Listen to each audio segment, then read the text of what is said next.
Hi friends, నేను sir మీరు చూస్తున్న తెలుగు పీసీ వరల్డ్. ఫ్రెండ్స్, యాక్చువల్గా ఈ వీడియో ఎందుకు చేస్తున్నానంటే యాక్చువల్గా ఈ వీడియో మనకి మ్యాక్సికామ్ అని చెప్పి M289 అని చెప్పి RGB కీబోర్డ్ కనిపిస్తుంది కదా. యాక్చువల్గా ఇది కీబోర్డు అలాగే మౌస్ కాంబో అనమాట. ఇది మౌస్ కీబోర్డ్తో పాటు మనకి ఒక లైక్ ఏమంటారు దాన్ని మౌస్ ప్యాడ్ కూడా ఇచ్చారు.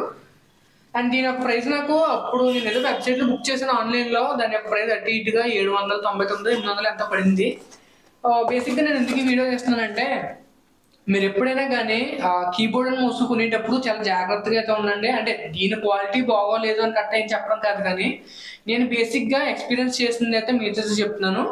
సో నా ఎక్స్పీరియన్స్ ప్రకారం ఏంటంటే ఇలాంటి చీప్ కీబోర్డ్ అండ్ మౌస్ అలాగే RGBతో పాటు వస్తున్నాను కదా అని చెప్పేసి చాలా మంది అయితే తీసుకుంటూ ఉంటారు. సో ఇది నేను తీసుకున్నాను, ఒక 2-3 మంత్స్ నుంచి యూజ్ చేస్తున్నాను. అండ్ దీనికంటే ముందు సేమ్ కీబోర్డ్ అండ్ మౌస్ ఇదే బ్రాండ్ సేమ్ ఇదే కీబోర్డ్ అండ్ మౌస్ నేను ఇంకోటి కూడా కొన్నాను.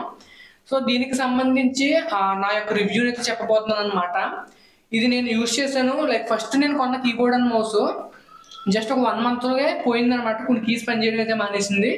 ఇదేంటి మరి 1 మంత్కే ఈ కీబోర్డు పనిచేయడం మానేసింది, మనకు వారంటీ ఏమో దాదాపు 6 months 1 year ఇచ్చాడు, నాకు ఐడియా అయితే లేదు. సో అన్ని రోజులు వారంటీ ఇచ్చారు కదా, అంత స్పీడ్గా మనకి ఎందుకు పోతుంది అని చెప్పేసి నాకు డౌట్ వచ్చి నేను సేమ్ ఇంకో కీబోర్డ్ అయితే కొన్నాను. పోయిందని తెలిసి కూడా కొన్నాను, అది అన్నిటికంటే వెరైటీ.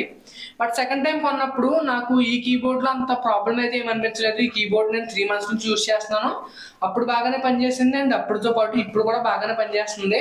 అండ్ కీస్కి సంబంధించిన ఫీల్ గురించి చూసారనుకోండి, ఫీల్ అయితే బాగుంది, నాట్ బ్యాడ్ అనమాట. ప్రైస్ మీకు పర్వాలేదు, కీబోర్డ్ వస్తుంది, మౌస్ వస్తుంది. అంతేకాకుండా కీ క్యాప్స్ కూడా మీకు ఇలా ఫ్లోటింగ్ కీ క్యాప్స్ అయితే ఉంటాయి, అంటే మీకు పైకి ఉన్నట్టయితే ఉంటాయి అన్నమాట. సో నేను అలాగే యూజ్ చేశాను. ఒక 3 months యూజ్ చేసిన తర్వాత దీని యొక్క ఫీల్ ఇవన్నీ కూడా బాగున్నాయి. అండ్ దీని యొక్క లైఫ్కి సంబంధించి మాట్లాడినట్లయితే ఈ 3 నెలల్లో కూడా నాకు ఎటువంటి ప్రాబ్లం అయితే లేదు. అండ్ మౌస్ కూడా చూసుకున్నారనుకోండి, మౌస్ కూడా నాకు మరీ మీరు ఒక 700 800 లేకపోతే 1000 రూపాయలు ఇలా మీరు మన డబ్బులు బట్టి మౌస్ యొక్క క్వాలిటీ అయితే చేంజ్ అవుతూ ఉంటుంది. సో మరీ మీరు ఎక్కువ ప్రైస్ మౌస్లతో అయితే కంపేర్ చేయకండి. మీకు బేసిక్ మౌస్కి నాట్ బ్యాడ్ అన్నట్టయితే అనిపించింది. సో నేను ఎంత స్పెసిఫిక్గా వీడియో ఎందుకు తీస్తున్నానంటే బేసిక్గా మీరు ఇటువంటి కీబోర్డ్స్ కానీ కొంటారేమో అని చెప్పేసి చేస్తున్నాను. యాక్చువల్గా నేను యూజ్ చేసిన దాన్ని బట్టి ఏంటంటే మీరు ఇటువంటి కీబోర్డ్ అండ్ మౌస్లు పెద్దగా అయితే ప్రిఫర్ చేయకండి. ఎందుకంటే ఈ కీబోర్డ్ అండ్ మౌస్ యొక్క పోయే ఛాన్స్ అనేది చాలా ఎక్కువైతే ఉంది. నేను ఓన్లీ ఈ బ్రాండ్ అనే కాదు, యాంటీ స్పోర్ట్స్ సంబంధించి ఒక మౌస్ అయితే కొన్నాను, ఒక ఫ్రెండ్ కోసం అయితే కొని ఇచ్చాను అనమాట. అతను కొన్న తర్వాత జస్ట్ ఒక 3 monthsకే మౌస్ అయితే పోయింది. దాదాపు నేను 300 రూపీస్ పెట్టి అయితే ఆ మౌస్ కొన్నాను. సో 300 రూపాయలు పెట్టుకున్నా. లైక్ మౌస్లు జనరల్గా మీకు చీప్గా అయితే ఉంటాయి, మరీ ఎక్కువ ప్రైస్ అయితే ఉండదు. సో 300 పెట్టుకున్నా జస్ట్ ఒక 2 months 3 months పోయేటప్పటికి ఇదేంట్రా బాబు ఎంత ఫాస్ట్గా పోయిందని చెప్పి డౌట్ అయితే వచ్చింది. యాక్చువల్గా వాళ్ళని కాంటాక్ట్ అయ్యి రిటర్న్ గట్టా ఇద్దామని అనుకున్నాను. బట్ వాళ్ళని కాంటాక్ట్ అయిన తర్వాత మళ్ళీ ఈ మౌస్ ఏదైతే ఉంటుందో ఈ మౌస్ని వాళ్ళకి కొరియర్ చేయాలంట. ప్రాబ్లమ్ ఏదైనా ఉంటే రెక్టిఫై చేసి అయితే కొత్త పీస్ పంపించడం కానీ లేకపోతే రిపేర్ చేసి పంపించడం కానీ ఏదో చేస్తారంట. అండ్ పంపించేటప్పుడు కూడా మనకి ఏదైతే కొరియర్ ఛార్జ్ అవుతుందో ఆ కొరియర్ ఛార్జ్ కూడా మనల్ని పెట్టుకోవాలని చెప్పి అన్నారు. సో మళ్ళీ కొరియర్ ఛార్జ్ పెట్టుకుని వాళ్ళ దాకా పంపించి ఇదంతా వెయిట్ చేసి మన డబ్బులు అలాగే టైం వేస్ట్ చేసుకునే బదులు కొత్త మౌస్ చేసుకుంటే అయిపోద్ది కదా అని చెప్పేసి ఇంకా అలా వదిలేసాను అనమాట. సో నా ఒపీనియన్లో ఏంటంటే మీరు ఒకవేళ కీబోర్డ్ అండ్ మౌస్ కొనుక్కునే ఫలం అయితే బెటర్ మీరు ఒక మంచి రెప్యూటెడ్ బ్రాండ్ దగ్గర నుంచి RGB అయితే కొనుక్కోండి.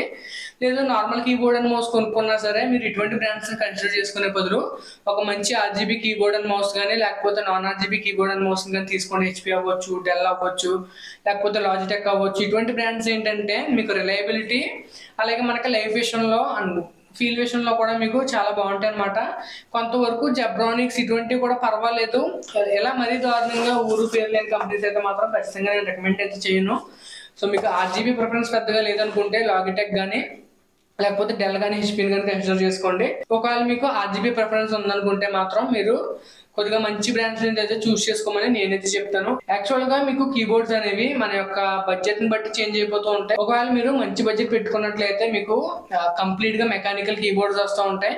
అలా కాకుండా కొద్దిగా తక్కువ బడ్జెట్ పెట్టుకున్నట్లయితే సెమీ మెకానికల్ వస్తూ ఉంటాయి. అలా కాకుండా మరీ తక్కువ లైక్ మనం ఎంట్రీ లెవెల్ లో తీసుకోవాలని అనుకుంటే మీకు మెంబ్రెన్ కీబోర్డ్స్ అయితే వస్తూ ఉంటాయి.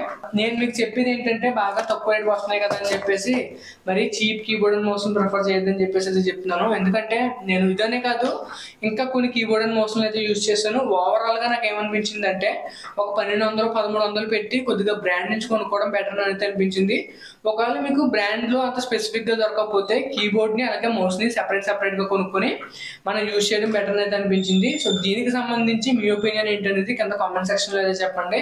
సో ఇలాంటి మరిన్ని వీడియోస్ కంప్యూటర్ సంబంధించి నేను చేస్తూ ఉంటాను. మిస్ అవ్వకుండా ఉండాలంటే కనుక మన ఛానల్ సబ్స్క్రైబ్ చేసుకుని ఫాలో అవుతూ ఉండండి. నేను సారామ్ సైనింగ్ ఆఫ్ గైస్, బాయ్.